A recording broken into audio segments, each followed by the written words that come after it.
విషయం ఏంటనుకోనంటే పని ఇంపార్టెంట్. 16-18 గంటలు చదువుకి ఒక ఉద్యోగం వచ్చింది పోలీస్ డిపార్ట్మెంట్లో. అది పక్కన పెట్టి నేను ఇప్పుడు పిచ్చోన్నా పని చేయాలనుకునే ఒకసారి ఆలోచించండి. మీరు ఇక్కడ చాలా మంది చదువుకునే వాళ్ళు ఉన్నారు, చాలా మంది గవర్నమెంట్ జాబ్ చేస్తున్నారు, ప్రైవేట్ జాబ్ చేస్తుంటున్నారు, లక్షలు సంపాదించే వాళ్ళు ఉన్నారు. ఒక జాబ్ పక్కన పెట్టుకుని వచ్చి ఒక బిజినెస్ చేయాలనుకునంటే ఎంత ధైర్యం ఉండాలి. మా ఇంటి దగ్గర ఇప్పుడు కూడా తెలిసింది, ఒకవేళ సిచ్యువేషన్ వస్తే నేను డబ్బులు పంపించకపోతే ఇల్లు గడవదు, అలాంటి సిచ్యువేషన్. మా బ్యాక్గ్రౌండ్ ఏం లేదు.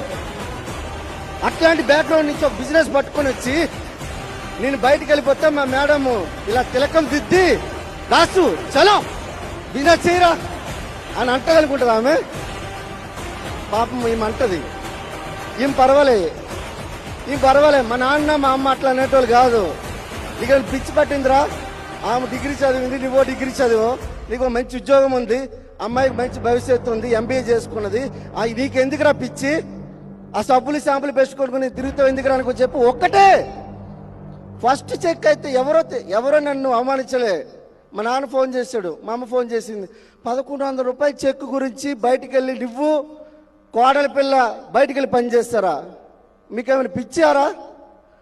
ఇట్లా చెప్తే నాకు అనిపించేది బాధ. 1100 గురించి నేను పనిచేసేది కాదు కదా. నాకు ఒక రోజుకు బెంచ్ ఉంటుంది, నాకు ఒక బంగ్లా ఉంటుంది, నాకు ఒక ఎకరాల కొద్ది భూమి ఉంటుంది. నేను చెప్తాను కదా, ఈరోజు 20 కంపెనీల్లో నేను ఈరోజు షేర్స్ కొన్నాను. టాప్ కంపెనీస్లో ఈరోజు 20 కంపెనీస్లో కొన్నాను నేను. అర్థమవుతుందా? ఈరోజు నా డ్రీమ్ 2025 డ్రీమ్ వచ్చేసరికి మినిమం 10 ప్రాపర్టీస్ కొనాలి. నా డ్రీమ్ 10 ప్రాపర్టీస్.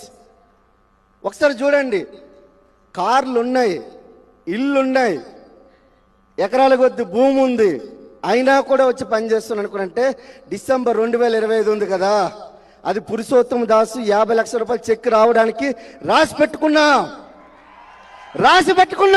కొడతా.